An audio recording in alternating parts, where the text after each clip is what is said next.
You think those combat boots and dog tags mean a damn thing out here on my streets, boy?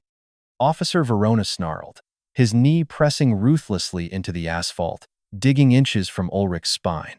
I served my country, Ulrich stated, his voice a chilling, disciplined calm beneath the crushing weight. I'm just picking up my sister. You fit the description, Verona mocked, yanking the cuffs tight until metal bit into flesh. You're no hero. You're just another thug. The Black Marine sniper closed his eyes. The real war had just begun. The heat of the Oak Creek afternoon was stifling, the kind of oppressive, thick humidity that made the air shimmer above the blacktop. Ulrich Blackstone stood leaning against the fender of his restored classic Mustang, a paragon of stillness amidst the bustling suburban strip mall. At 6'3", with shoulders carved from years of hauling heavy packs through unforgiving terrains, he cut an imposing figure. Yet, his posture was relaxed. He wore faded jeans, tactical boots, and a plain black t-shirt that stretched over his muscular frame. Hidden beneath the collar was the faint, silver glint of his dog tags. He had been home for exactly 3 weeks after his final tour in the Middle East. As a Force Recon Marine sniper, he had lived in the shadows. Now, he just wanted to live in the sun. He checked his watch. His younger sister, Serena, had been inside the high-end boutique, Cindy's Curations, for nearly 45 minutes picking up a dress for her college graduation. Ulrich smiled faintly. Serena was the light of the Blackstone family, the one who had stayed out of the military and focused on books. He was endlessly proud of her. The chime of the boutique door ringing shattered his quiet contemplation. Serena stumbled out, her face flushed with indignity, clutching her purse tightly to her chest. Right on her heels was Cindy, the boutique owner, a woman whose perfectly coiffed hair and expensive pearls could not hide the ugly, contorted sneer on her face. I told you to empty that bag, Cindy shrieked, her voice carrying across the parking lot, drawing the stares of passing pedestrians. I know you slipped that silk scarf in there. You people always think you can just walk in and take what you want. Serena's voice trembled, tears pricking her eyes. I didn't take anything. I paid for my dress, and you saw the receipt. Leave me alone.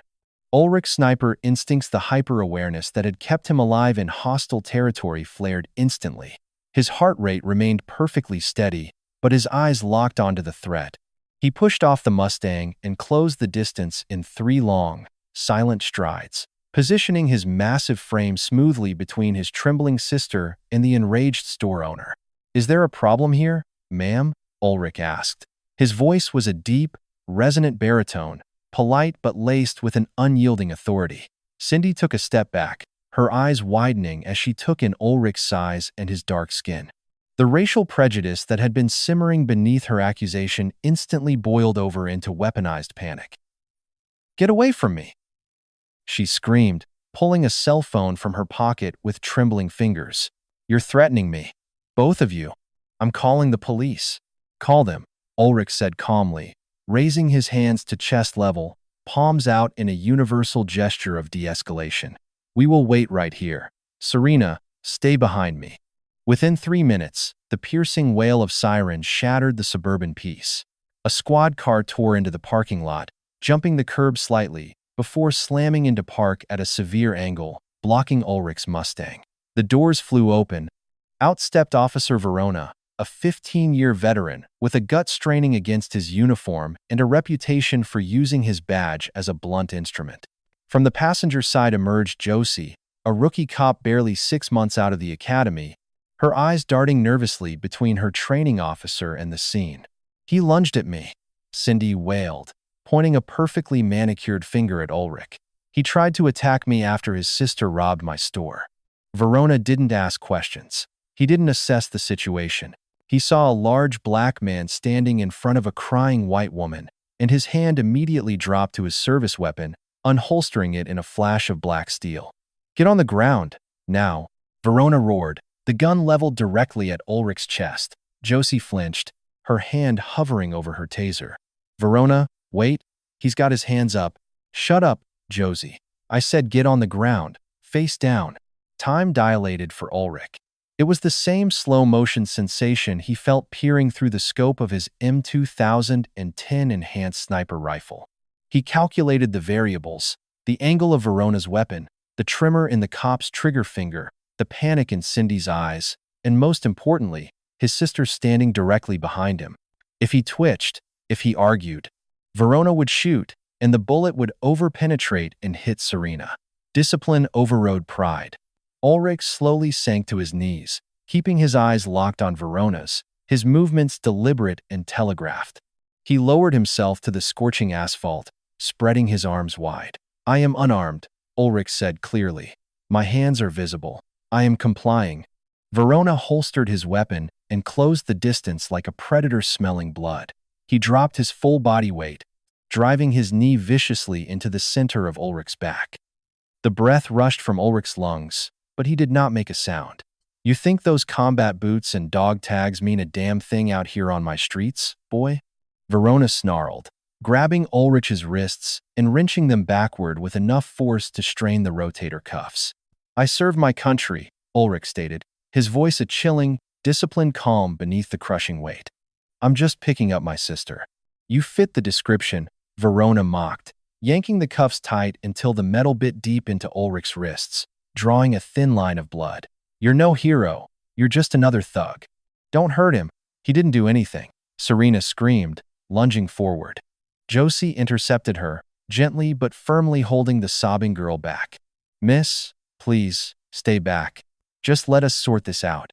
Josie looked down at Ulrich, her eyes meeting his.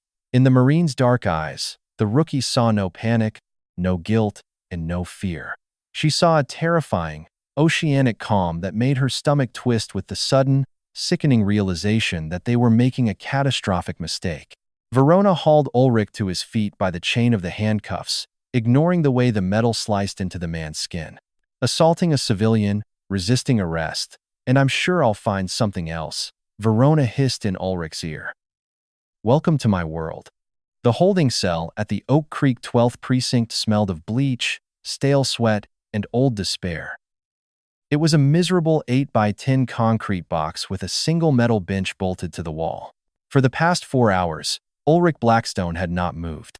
He sat in the dead center of the bench, his back perfectly straight, his eyes focused on a microscopic chip in the paint on the opposite wall. To the casual observer, he looked catatonic. To anyone who had served in force recon, they would recognize the posture of a sniper in a hide. Ulrich was controlling his physiology. In through the nose for 4 seconds, hold for 4, out through the mouth for 4, hold for 4. The box breathing technique kept his heart rate at a steady 55 beats per minute. He blocked out the chaotic noise of the precinct, the drunken shouts from the drunk tank down the hall, the clatter of keyboards, the buzzing of the harsh fluorescent lights. He was angry. It was a cold, glacial anger. He had spent 10 years in the most dangerous, unforgiving corners of the globe, watching good men bleed out in the dirt to protect the freedoms of the nation. He had taken lives from a mile away to ensure the safety of his squad, and his reward upon returning home was to be thrown face first onto the pavement by a man who wore a badge like a crown of thorns. But Ulrich knew that losing his temper was exactly what Verona wanted. It would justify the fabricated police report. Footsteps echoed down the corridor, heavy and deliberate. Officer Verona stopped in front of the iron bars, hooking his thumbs into his duty belt. He had a smug, self-satisfied grin plastered across his face. "Comfortable, Blackstone?" Verona asked, kicking the bottom bar of the cell with his boot. "I just finished my report. Turns out, when I was trying to detain you, you forcefully shoved me, causing a sprain to my shoulder. That's assault on a police officer, a felony. You'll be lucky if you don't get 5 to 10 years. Ulrich slowly shifted his gaze from the wall to Verona's face. He didn't speak, he just looked at the man. It was the same detached, clinical gaze he used when observing a high-value target through his optic lens. He noted the slight tremor in Verona's right hand, the beads of sweat on his upper lip, despite the air conditioning, the pupil dilation. Verona was running on adrenaline and fear. He was a bully who had finally grabbed a tiger by the tail and was desperately trying to convince himself it was just a house cat. "Cat got your tongue?" Verona sneered, though his smile faltered slightly under the weight of Ulrich's dead-eyed stare. "Your little sister is out in the lobby crying. She'll have to get a second job to pay for your defense lawyer. Not that it'll do any good." It's my word against a street thug's. You left your body cam off, Ulrich said. His voice was quiet, raspy from lack of water, but it echoed in the small space. Verona blinked, caught off guard. Equipment malfunction. Happens all the time. There were 3 security cameras on the exterior of the strip mall, Ulrich continued, his tone conversational, as if reading a weather report. 1 above the boutique, 2 covering the parking lot. They have overlapping fields of view. I noted them before my sister even exited the store. Situational awareness. Verona's face drained of color for a fraction of a second before the red flush of anger returned. Those cameras haven't worked in years. You're grasping at straws, boy. He spat on the floor outside the cell and stormed off, but his footsteps were a little too fast, a little too panicked. 10 minutes later, softer, hesitant footsteps approached. Officer Josie stood at the bars. She looked miserable. In her hand was a paper cup of water and a small, plastic-wrapped sandwich. She slid them through the slot in the door. I'm not supposed to give you this until processing is fully complete, Josie whispered, glancing over her shoulder. Ulrich stood up, his movements fluid and silent, and walked to the bars. He took the water. Thank you, officer. I know you didn't lunge at her, Josie blurted out, her voice barely a breath. And you didn't shove him. I saw the whole thing. Then write the truth in your supplemental report, Ulrich said gently. Josie looked down at her boots, tears brimming in her eyes.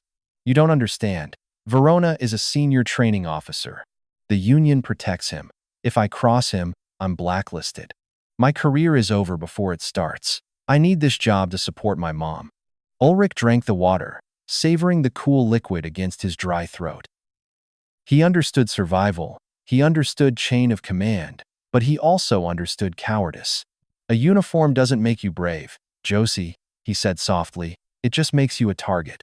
Character is what you do when the uniform is off. Josie wiped her eyes furiously. You get 1 phone call. The desk sergeant is at lunch. Use my cell phone. Make it quick. She slipped a personal smartphone through the bars. Ulrich caught it. He didn't hesitate. He dialed a number he had memorized years ago. It rang twice. Selena Vance, attorney at law. I only accept calls from jail if you're actually innocent or rich. A sharp, feminine voice answered. It's Ulrich, Selena. There was a pause, a sharp intake of breath. Ulrich, you're supposed to be celebrating your discharge. Where are you? Oak Creek 12th Precinct. They're charging me with felony assault on a police officer. The hell they are, Selena growled, the gears of a legal shark instantly shifting into overdrive. Don't say a word to anyone. Don't eat the food. I'm coming to rip that precinct apart brick by brick. Selena, Ulrich said, his voice dropping an octave, slipping into a cadence she hadn't heard since they were kids.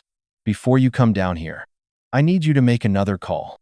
Use the secure line I gave you before my last deployment. Tell the man on the other end. Ghost Actual is in the wire. Ulrich, what does that mean? Who am I calling? Just make the call, Selena. Then come get me. Selena Vance pushed through the heavy oak doors of the district attorney's office like a hurricane making landfall. She was a force of nature in a tailored crimson pantsuit, her heels clicking sharply against the marble floor. At 32, she had built a reputation as the most ruthless defense attorney in the county, a woman who didn't just find loopholes. She blew holes through the prosecution's case with artillery fire. She bypassed the receptionist, ignoring the protests, and slammed her briefcase down onto the mahogany desk of Assistant District Attorney Gemma. Gemma, a meticulously groomed woman who was currently being groomed for a state senate run, barely looked up from her files. Selena, to what do I owe the displeasure of you ignoring my secretary? Drop the charges against Ulrich Blackstone, Selena demanded, leaning over the desk. Right now, before this blows up in your face. Gemma sighed, closing the file and interlacing her fingers. Blackstone. Right. The giant who decided to play linebacker with one of Oak Creek's finest, Officer Verona sustained a shoulder injury. We have a sworn statement from a local business owner, Cindy Miller, claiming he was highly aggressive and threatening. It's a solid felony assault case, Selena. I'm offering a plea, 2 years in state prison, eligible for parole in 18 months. It's a work of fiction, and you know it, Selena snapped. Verona is a dirty cop with a jacket thicker than a phone book for excessive force. Cindy Miller is a known racist who calls 911 when kids play music too loud. My client is a decorated Marine sniper who was honorably discharged 3 weeks ago. He was protecting his sister from harassment. Your client, Gemma said coldly, is a trained killer who lost his temper. The police report is airtight, and unfortunately for you, the security cameras at the strip mall have been non-functional for 2 years. Verona's body cam malfunctioned. It's his word against an accused felons. I am taking this to trial, and I am going to win. The tough on crime against law enforcement angle polls exceptionally well in my district. Selena's eyes narrowed. You're burying an innocent man for a campaign slogan? I'm prosecuting a violent offender, Gemma corrected smoothly. See you at the arraignment tomorrow morning, Selena. An hour later, Selena was sitting in the cramped, windowless attorney-client consultation room at the county jail. The door buzzed open, and Ulrich walked in. They had stripped him of his civilian clothes and put him in a bright orange jumpsuit. Yet, he wore the shapeless, humiliating garment with the exact same terrifying dignity he had worn his dress blues. His posture was impeccable, his face a mask of absolute calm. He sat down across from her, the chains around his wrists and ankles clinking softly. They're railroading you, Ulrich, Selena said, her voice dropping the aggressive facade, revealing the deep concern she felt for her oldest friend. Gemma is using you as a stepping stone. Verona made sure there's no video evidence. The cameras at the mall were dead, and his body cam was glitched. I figured as much, Ulrich said evenly. He was too confident for a man who knew he was being recorded. I can tear Verona apart on the stand during cross-examination, Selena said, pacing the small room. I can bring up his past disciplinary records. But without video, a jury in this county is going to look at a white police officer and a black man with lethal military training, and they are going to side with the badge. It's a systemic nightmare. Did you make the call? Ulrich asked, cutting through her legal analysis. Selena stopped pacing. She reached into her briefcase and pulled out her notepad. I did. I dialed the encrypted number. A man answered. I didn't get his name. I told him Ghost Actual is in the wire. He went completely silent for about 10 seconds. Then he asked for the precinct and the county courthouse address. Good, Ulrich nodded slightly. Ulrich, who the hell did I call? Selena asked, exasperation leaking into her voice. You've always been secretive about your deployments, but this is a domestic criminal case. The military can't just swoop in and save you from the local DA. I was force recon, Selena. But my last 3 deployments weren't standard military operations, Ulrich said quietly, his dark eyes locking onto hers. I was attached to a specialized joint task force. High-value targets. Zero footprint. The man you called. He's the one who gave the orders. I commandé? Something like that, Ulrich said, a ghost of a smirk touching the corner of his mouth. Gemma thinks she holds all the cards because she controls the local narrative. But she's about to find out that there is a very big difference between local politics and national security. I just need you to stall them at the arraignment tomorrow. Keep the judge from rushing a plea. I can stall, Selena said, packing her briefcase, a spark of hope finally igniting in her chest. But Ulrich, if this contact of yours doesn't pull through, you are looking at state prison. Ulrich stood up, the chains rattling as he moved toward the door to wait for the guard. He looked back at Selena, his eyes as cold and deep as a winter ocean. He'll pull through. I saved his life in Kandahar. He owes me a debt. And Marines, Ulrich said softly, always pay their debts. The Oak Creek County Courthouse was a towering monolith of brutalist concrete and scuffed marble, a place where justice often felt like a commodity rather than a right.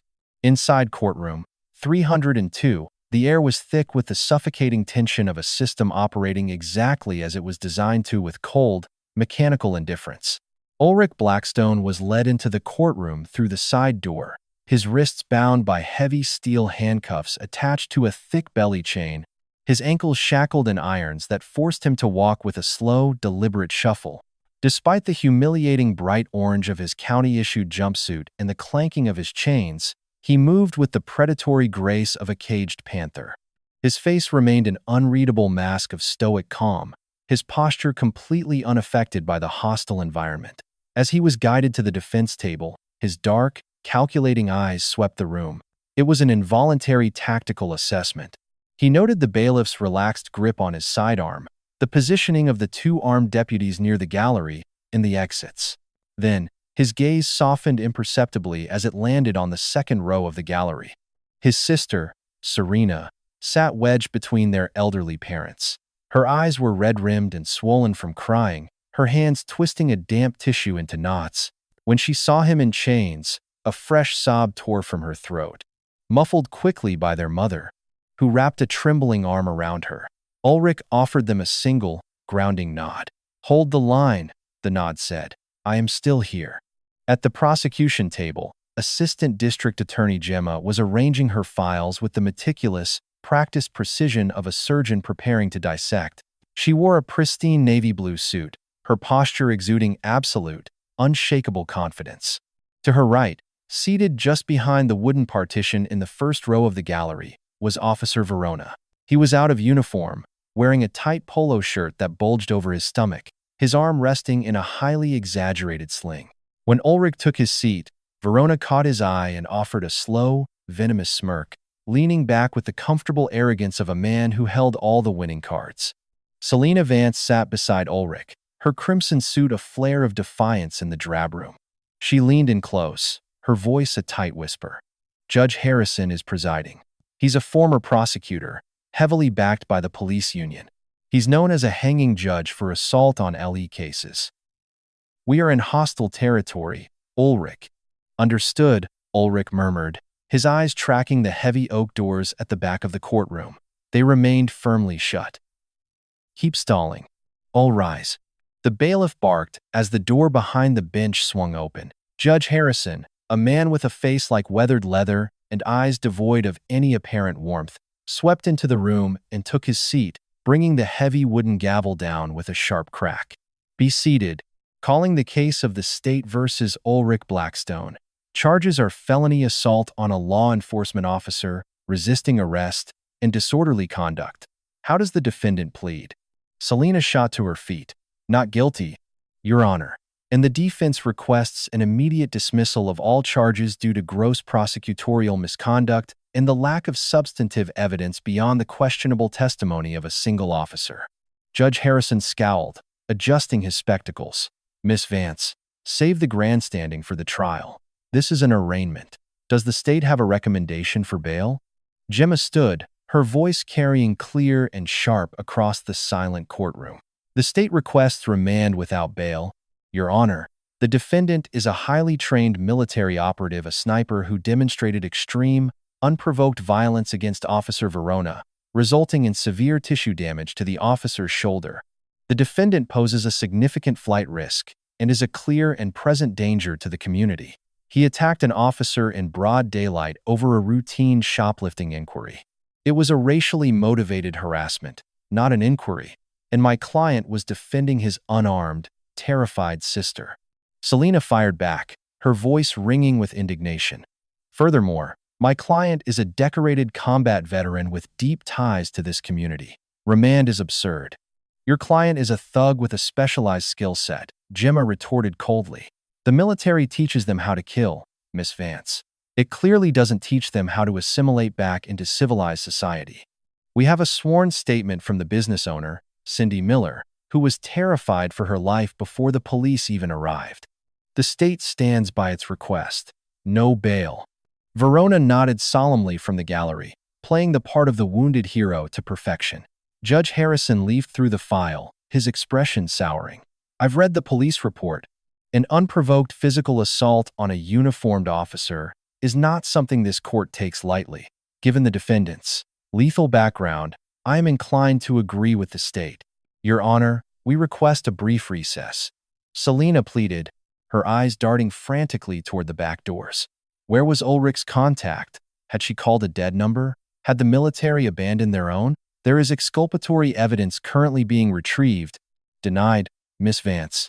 I am not playing your games today," Harrison snapped, raising his gavel.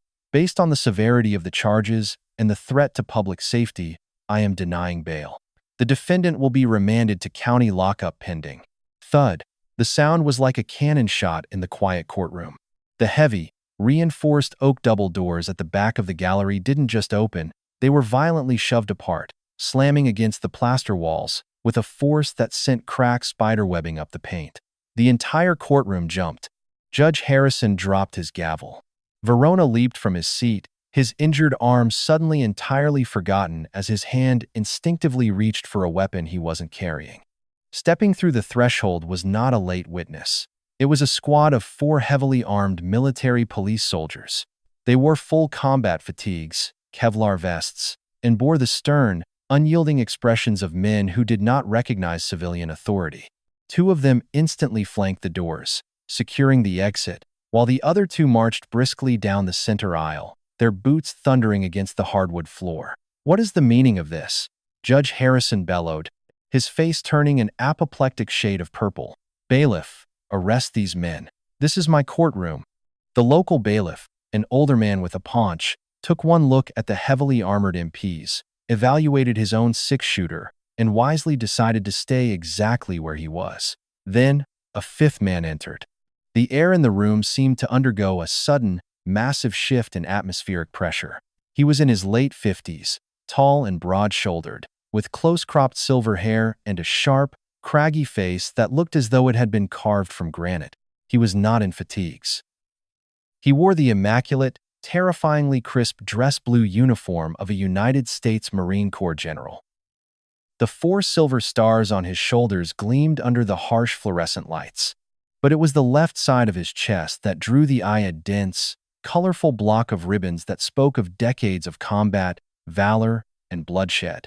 Resting proudly at the very top, suspended by a light blue ribbon, was the Medal of Honor. General Marcus Sterling did not walk. He advanced. He moved with a commanding, gravitational pull that silenced every whisper and stilled every breath in the room. He completely ignored the sputtering judge, the shocked prosecutor, and the terrified police officer. He walked straight down the aisle, past the wooden partition, and stopped directly in front of the defense table. Ulrich, shackled and bound, slowly rose to his feet. He brought his chained, manacled hands up as far as they could go, his back ramrod straight, and delivered a crisp, perfect salute. General Sterling stopped, his stern face softening for a fraction of a second. He returned the salute with sharp precision. "At ease, Master Sergeant Blackstone. You look like hell, son." "Just another day in the sandbox, General," Ulrich replied, his voice calm, though a flicker of profound relief danced in his dark eyes. "General," Judge Harrison yelled, his voice cracking slightly under the sheer, overwhelming presence of the man. "I don't care if you're the president himself. You are interrupting a judicial proceeding. I will hold you in contempt of court." Sterling slowly turned to face the bench. His eyes were the color of forged steel, and they pinned the judge to his chair. "You will do no such thing, Judge Harrison. I am General Marcus Sterling, commander of the United States Special Operations Command, and I am here to inform you that you are currently attempting to unlawfully detain and prosecute one of the most classified, highly decorated, and heavily protected assets in the United States military." Gemma jumped up, her composure fracturing. "That's absurd. He is a discharged civilian facing state felony charges. The military has no jurisdiction here." General Sterling reached into his tailored jacket and produced a thick manila folder, sealed with red classified tape. He didn't hand it to the bailiff. He walked past the prosecution table, forcing Gemma to step back from his sheer physical presence, and dropped the heavy folder onto the judge's bench with a resounding thud. "Master Sergeant Blackstone's discharge was a localized cover," Sterling boomed, his voice echoing off the high ceilings.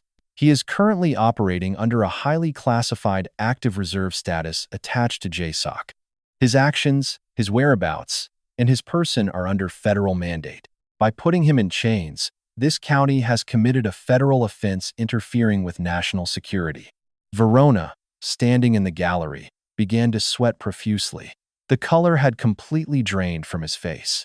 He attacked me. He's a criminal." Verona stammered, his voice pathetic and shrill in the wake of the general's thunder. Sterling turned his gaze upon Verona. It was the look a man gives a cockroach before stepping on it. Officer Verona, we know exactly who and what you are. And your little charade is over. The courtroom was dead silent, save for the ragged, panicked breathing of Officer Verona. General Sterling, these are incredibly bold claims, Judge Harrison said, his voice trembling slightly as he opened the folder. He blanched as he saw the seal of the Department of Defense and the signature of the Secretary of Defense himself. But we have a sworn police report and a civilian witness detailing a violent assault. You have a piece of fiction written by a coward trying to cover his tracks. Sterling corrected, his voice a lethal, low rumble. He turned back to face the gallery, his eyes sweeping over Verona and the terrified Cindy Miller, who had sneaked into the back row to watch the proceedings. Ulrich Blackstone is ghost actual, Sterling announced to the stunned room. 6 weeks ago, in a highly classified operation in the Kunar province, he single-handedly eliminated the leadership of a terror cell that was actively plotting a dirty bomb attack on American soil. He saved my life, and he saved the lives of countless civilians. Because of the high-profile nature of his targets, Master Sergeant Blackstone was placed under the Guardian Protocol upon his return stateside. Gemma looked bewildered. Guardian Protocol? What does that mean? It means, Sterling said, a dark, predatory smile touching his lips, that to ensure he wasn't tracked by cartel or terrorist retaliatory assets, the United States military assigned a high-altitude, stealth surveillance drone to monitor his exact coordinates 24 hours a day, 7 days a week. Verona stumbled backward, his uninjured arm grabbing the wooden bench for support. No, that's impossible. The cameras were broken. Your local mall cameras might have been broken, officer, Sterling said, his voice dripping with absolute contempt. But an MQ-9 Reaper drone loitering at 20,000 feet with 4K infrared and optical resolution doesn't miss a damn thing. Sterling gestured to one of the MPs at the door. The soldier reached into a tactical pouch, pulled out a flash drive, and strode to the court clerk's computer, plugging it in. Without waiting for permission, he hijacked the courtroom's projector system. The large screen behind the judge's bench flickered to life. There, in crystal clear, high-definition, top-down color video, was the parking lot of the Oak Creek Strip Mall. The timestamp in the corner proved it was the exact date and time of the incident. The entire courtroom watched the silent movie play out. They saw Serena exit the store, followed by a screaming Cindy Miller. They saw Ulrich step between them, his hands raised in a clear, universal gesture of peace and de-escalation. They saw Verona's cruiser skid violently into the frame. There was a collective gasp from the gallery as the video showed Verona unholstering his weapon before his feet even hit the pavement. They watched Ulrich drop to his knees, completely compliant, spreading his arms. And then, they watched in horror as Verona drove his full body weight into the compliant man's spine, wrenching his arms back with brutal, unnecessary force, leaving Ulrich bleeding on the asphalt. At no point did Ulrich resist. At no point did he lunge. The video was absolute, irrefutable proof of a gross abuse of power. As you can see, Your Honor, Sterling said, the silence in the room now deafening. The only assault that occurred was perpetrated by the man wearing a tin badge. Gemma stared at the screen, her mouth opening and closing like a suffocating fish. Her airtight case, her stepping stone to the state senate, had just been obliterated by a 4-star general. Her career as a prosecutor was essentially over. Judge Harrison looked physically ill. He brought his gavel down, his hands shaking. The charges against the defendant are dismissed with prejudice. Immediately. Bailiff, get those chains off that man. Selena Vance let out a breath she felt like she had been holding for 24 hours, a fierce, triumphant smile spreading across her face. But the general wasn't finished. Officer Verona, Sterling said, his voice echoing like the tolling of a bell. Verona spun around, looking desperately for the exit. I need to go. My shoulder. He stammered, abandoning his fake sling entirely as he bolted for the side door. 2 men in dark suits, who had slipped into the courtroom unnoticed during the drone footage, stepped in front of the door, blocking his path. They flashed golden shields. FBI, Civil Rights Division, the taller agent said, grabbing Verona by his uninjured shoulder and slamming him roughly against the oak paneling. Derek Verona, You are under arrest for the deprivation of rights under color of law, aggravated assault, filing a false police report, and perjury. Put your hands behind your back." The sound of handcuffs ratcheting closed around Verona's wrists echoed through the room. It was the sweetest sound Ulrich had ever heard. As the disgraced, sobbing cop was dragged out of the courtroom, General Sterling walked over to the defense table. The bailiff had just finished unlocking the heavy chains. Ulrich rubbed his raw, bleeding wrists, standing up to his full, imposing height. He looked at the general, then at the crying, overjoyed faces of his family in the gallery. "Thank you, sir," Ulrich said softly. Sterling placed a heavy, reassuring hand on Ulrich's shoulder. "No, Master Sergeant. Thank you. Now, let's get you out of this circus. Your sister has a graduation to attend, and you are officially off duty." The immediate aftermath of the courtroom explosion was not a quiet settling of dust, but a violent, sweeping shockwave that tore through the manicured facades of Oak Creek. Assistant District Attorney Gemma sat in her spacious, corner office, the panoramic view of the city skyline offering absolutely no comfort. The silence in her office was deafening, juxtaposed against the frantic, chaotic ringing of the multi-line phone on her assistant's desk just outside the frosted glass door.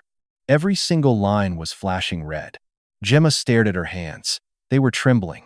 Less than 2 hours ago, she had walked into courtroom 302 as a rising political star, the undisputed tough-on-crime darling of the local establishment, with a state Senate seat virtually guaranteed. Now, she was radioactive. The drone footage presented by General Sterling hadn't just destroyed her case, it had annihilated her credibility. The military had swiftly declassified the video of the parking lot incident, releasing it directly to the national press in a brutal, calculated move of transparency. It was currently looping on every major news network across the country. Her office door swung open without a knock. District Attorney Robert Hughes stormed in, his face a terrifying shade of mottled crimson. He didn't sit down. He paced the length of the expensive Persian rug like a caged animal. "Do you have any idea what you have done, Gemma?" Hughes hissed, his voice trembling with barely suppressed rage. "The governor's office just called me.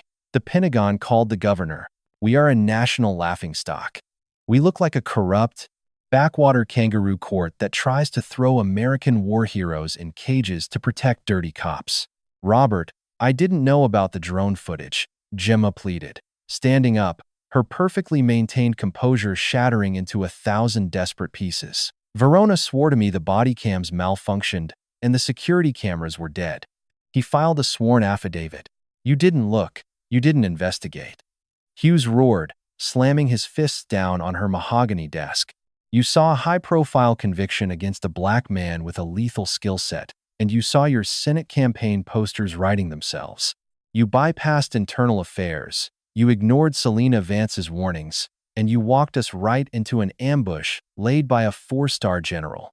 "I can fix this," Gemma stammered, reaching for her phone. "I can hold a press conference. I'll denounce Verona. I'll say I was misled." "You're done, Gemma." Hughes cut her off, his voice dropping to a lethal, icy whisper. "The police union has already released a statement throwing Verona to the wolves to save their own skins. Your major campaign donors have been pulling their funding for the last 45 minutes. And as of this exact second, your employment with the district attorney's office is terminated. Clear out your desk. Security will escort you from the building in 15 minutes. Hughes turned on his heel and walked out, leaving the door wide open. Gemma sank slowly back into her leather chair, the luxurious office suddenly feeling like a beautifully decorated tomb. Her career was ashes. Across town, the karma cascading through Oak Creek had reached the upscale suburban strip mall. Cindy Miller stood behind the glass counter of Cindy's Curations, the silence in the boutique heavy and oppressive.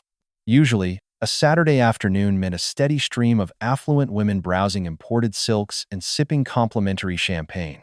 Today, the store was completely empty. Outside her large display window, a different kind of crowd had gathered. Over 50 people stood on the sidewalk, holding up signs that read "Justice for Serena" and "Boycott Bigotry." The drone footage had made Cindy the new, highly recognizable face of weaponized racial prejudice. Her phone had been vibrating off the counter for hours: hate mail, canceled orders, and furious vendors pulling their merchandise. The brass bell above the door chimed, shattering the tense silence. Cindy jumped, a nervous, hopeful smile automatically pasting itself onto her face as she looked up. "Welcome to—" Her voice died in her throat. It wasn't a customer. It was Selena Vance. The defense attorney wore a stunning emerald green suit today, looking every bit the lethal apex predator she was. She didn't browse. She walked a straight, unyielding line to the counter, her high heels clicking like the ticking of a doomsday clock. "Miss Vance," Cindy whispered, her face draining of color. She backed up against the cash register. "The police said. They said the charges were dropped. What do you want?" "I didn't know he was a Marine. I was just protecting my store." "You were weaponizing your privilege against an innocent young woman, and you nearly got her brother killed or imprisoned to soothe your own ego," Selena said, her voice a smooth, venomous purr. She reached into her designer briefcase and pulled out a thick stack of legal documents bound in a blue backing. She slapped them down onto the glass counter with a sharp smack. "What is this?" Cindy asked, her hands shaking so badly she couldn't bring herself to touch the paper. "This is a civil lawsuit," Selena explained cheerfully. "I am representing the Blackstone family. We are suing you for defamation of character, intentional infliction of emotional distress, false imprisonment, and a litany of civil rights violations. We are seeking $8 million in punitive and compensatory damages." Cindy gasped, clutching her chest. $8 million? That will bankrupt me. That will take my store, my house, everything. "Yes," Selena agreed, her smile vanishing, replaced by a cold, righteous fury. "It will. You wanted to ruin a young girl's life over a piece of silk, Cindy. Now, we are going to legally dismantle yours. Have your lawyer contact my office. Though, given the PR nightmare you've become, you'll be lucky to find an attorney who isn't a public defender." Selena turned and walked out of the boutique, the brass bell chiming a cheerful goodbye as Cindy sank to the floor, sobbing uncontrollably into her hands as the chants of the protesters outside grew louder. The Oak Creek 12th Precinct looked less like a police station and more like an active crime scene. Agents from the FBI's Civil Rights Division, dressed in sharp windbreakers, swarmed the bullpen. They were hauling out boxes of physical files, cloning hard drives, and conducting intense, closed-door interviews in the interrogation rooms. The arrest of Officer Derek Verona had pulled the thread on a massive, rotting sweater of corruption, use of force violations, and falsified reports that spanned over a decade. Sitting in the cramped locker room, far away from the chaotic noise of the federal raid, was rookie Officer Josie. She sat on the wooden bench, her uniform perfectly pressed, her hands clasped tightly between her knees. She felt sick to her stomach. She had barely slept since the incident in the parking lot. Every time she closed her eyes, she saw the terrifying, oceanic calm in Ulrich Blackstone's eyes as Verona ground his knee into the man's spine. She remembered Ulrich's deep, resonant voice cutting through the darkness of the holding cell. "A uniform doesn't make you brave, Josie. It just makes you a target. Character is what you do when the uniform is off." Josie looked up at her locker. Taped to the inside of the door was a picture of her mother, smiling warmly. Her mother had worked 3 jobs to put Josie through the police academy, dreaming of the day her daughter would make a difference. By standing by and watching Verona abuse an innocent man, by remaining silent while a hero was framed, Josie knew she had betrayed that dream. Taking a deep, trembling breath, Josie stood up. She reached into the very back of her locker, beneath a pile of spare uniform shirts, and pulled out a small, spiral-bound notebook. It was her personal log. For the last 6 months, terrified of Verona's unhinged behavior but too scared of the police union to speak up, she had meticulously documented every racial slur he used, every time he turned his body cam off before a routine stop, and every time he instructed her to lie on a supplemental report. She walked out of the locker room, navigating the sea of federal agents, and approached the glass-walled office of her precinct captain, who was currently sweating profusely across a table from 2 senior FBI agents. Josie knocked on the glass. The captain glared at her. "Not now, officer. Can't you see we are in the middle of a federal inquiry?" Josie opened the door and stepped inside. She didn't look at her captain. She looked directly at the lead FBI agent, a tall woman with piercing gray eyes. "My name is Officer Josephine Martinez," Josie said, her voice shaking slightly at first, before finding its footing and ringing clear. "I was Officer Verona's partner on the day Ulrich Blackstone was arrested. Verona ordered me to lie on my report. He told me if I didn't back his story, he would have me blacklisted and fired." The captain stood up, his face turning purple. "Martinez, shut your mouth and get out of this office. Have you lost your mind?" "Sit down, Captain," the FBI agent commanded, her voice cracking like a whip. She turned her attention back to Josie, her expression softening slightly. "Go on, Officer Martinez. We are listening." Josie placed her spiral notebook on the table and slid it across to the federal agent. "It wasn't just Blackstone. It's been happening for 6 months. I wrote it all down. Dates, times, specific incidents of unprovoked force and evidence tampering. I'm ready to make a full, sworn statement on the record." The FBI agent opened the notebook, her eyes scanning the meticulous, damning notes.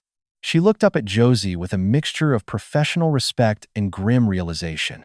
"Officer, you understand that by crossing the thin blue line like this, your career in this specific department will likely become incredibly difficult, if not impossible?" "I know," Josie said, her shoulders dropping as a massive, crushing weight lifted from her soul. "But I didn't become a cop to protect criminals wearing badges. I want to testify." 3 days later, Josie was sitting outside a quiet, independently owned coffee shop on the edge of town, nursing a lukewarm latte. She had been placed on administrative leave pending the investigation. Her phone had been flooded with angry texts from former colleagues calling her a rat, but she also received quiet, anonymous messages from other officers thanking her for finally doing what they were too terrified to do. A shadow fell over her table. She looked up to see the imposing, mountainous figure of Ulrich Blackstone. He wasn't in tactical gear or an orange jumpsuit. He wore a simple gray Henley and dark jeans, looking relaxed and remarkably at peace. "Mind if I sit down?" Ulrich asked. "Please," Josie breathed, gesturing to the chair opposite her. Ulrich sat, resting his large hands on the table. "Selena told me what you did. She said the FBI has expanded their probe into a massive departmental overhaul based on your ledger. Verona isn't just looking at assault. He's looking at federal racketeering charges." Josie looked down at her coffee. "I should have stopped him in the parking lot. I should have drawn my taser on him. I was so scared." "Fear is a natural biological response, Josie. It keeps us alive," Ulrich said gently, his dark eyes locking onto hers with profound understanding. "I've felt fear in every combat zone I've ever deployed to. The difference between a coward and a hero isn't the absence of fear, it's the willingness to act in spite of it. You took a stand against your own tribe to protect the truth. That takes a different kind of courage. I wanted to thank you." Josie felt tears well up in her eyes, but this time, they weren't tears of guilt. They were tears of absolution. "Thank you, Master Sergeant." "Just Ulrich," he smiled, a warm, genuine expression that transformed his stoic face. "And Josie? If the department tries to force you out when the dust settles, General Sterling has a lot of friends in federal law enforcement. We always need people with a strong moral compass. Keep your head up." The Oak Creek University football stadium was a sea of folding chairs, bright balloons, and the deafening, joyous chatter of thousands of proud families. The morning sun was brilliant, burning away the last remnants of the spring chill, casting a golden, hopeful light over the green turf. Ulrich Blackstone stood near the back of the stadium, near the tunnel entrance. He had chosen not to wear his dress blues, not wanting to draw focus away from the graduates. Instead, he wore a flawlessly tailored charcoal suit that fit his massive frame perfectly. Next to him stood his parents, his mother clutching a bouquet of yellow roses so tightly her knuckles were white, her eyes already shining with happy tears. "She looks so beautiful," his mother whispered, pointing toward the sea of graduates in their royal blue robes. Ulrich tracked her gaze, his sniper's eyes easily picking Serena out of the crowd of thousands. She was glowing, her graduation cap tilted slightly back, chatting animatedly with her friends. The trauma of the boutique, the terror of the arrest, and the nightmare of the courtroom seemed miles away now.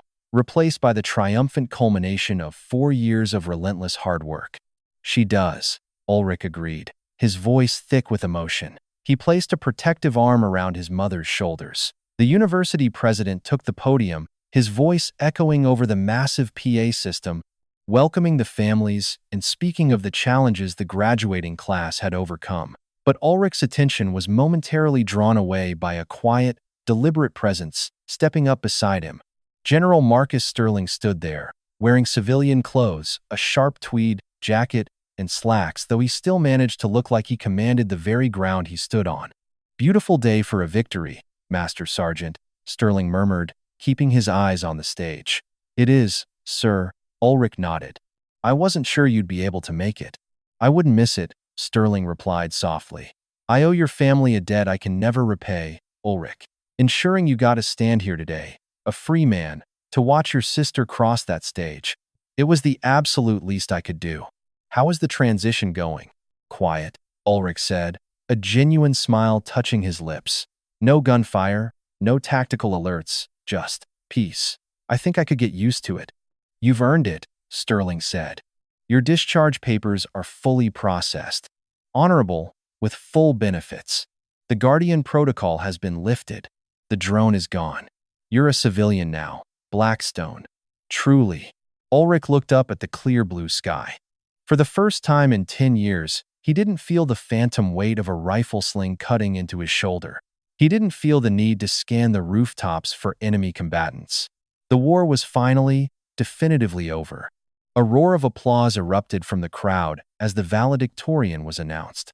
Ulrich's heart swelled with an overwhelming, fierce pride as Serena's name echoed through the stadium. She walked up the steps to the stage, adjusting the microphone. She looked out over the massive crowd, her eyes scanning the back until she found her family. She locked eyes with Ulrich and offered a bright, watery smile. "4 years ago, we all arrived here with dreams of changing the world," Serena began, her voice steady and ringing with an inner strength that reminded Ulrich so much of himself. "We learned about history, about science, about the systems that govern our society. But the most important lesson I learned didn't happen in a classroom." The stadium grew quiet, captivated by the raw emotion in the young woman's voice. "I learned that justice isn't an automatic process," Serena continued, her gaze remaining fixed on her brother. "It isn't guaranteed by the systems we build. Sometimes, the systems fail us. Sometimes, they operate on prejudice, on fear, and on the abuse of power. I learned that true justice requires people who are willing to stand up against overwhelming odds and shield the vulnerable from the storm. It requires people who are willing to sacrifice their own safety for the truth." Tears spilled down her cheeks, but she didn't wipe them away. "I am standing on this stage today because of a hero, someone who fought in the darkest corners of the world to protect our freedoms and then had to fight just as hard on the streets of his own hometown to protect my dignity.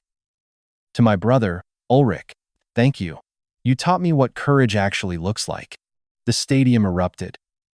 It wasn't polite applause, it was a thunderous, standing ovation that rolled across the turf like a physical wave. Ulrich felt his breath catch in his throat, a hot, sudden sting in his eyes that had never come during the pain of Verona's handcuffs or the terror of a firefight. He raised his hand, offering his sister a slow, solemn salute. As Serena crossed the stage to accept her diploma, the sun hit the golden seal on the leather binder, flashing brilliantly in the light. Ulrich Blackstone took a deep breath, filling his lungs with the sweet, untainted air of a free man. The darkness of the past had finally broken, leaving behind a sunlit path, wide open and ready to be walked. True justice isn't always found in the sterile halls of a courthouse. Sometimes, it requires the blinding light of truth to pierce through the heavy shadows of systemic prejudice. Ulrich Blackstone fought bravely on foreign soil, but his greatest, most profound battle was defending his family's dignity at home. The scales of justice may tilt temporarily under the heavy weight of corruption, but unwavering courage and truth will always balance them in the end. Karma is a patient hunter, and it never misses its mark. Thank you for reading this story of resilience, honor, and justice. If Ulrich's stand inspired you, please leave a like, share this story with your friends, and subscribe to our channel for more dramatic tales.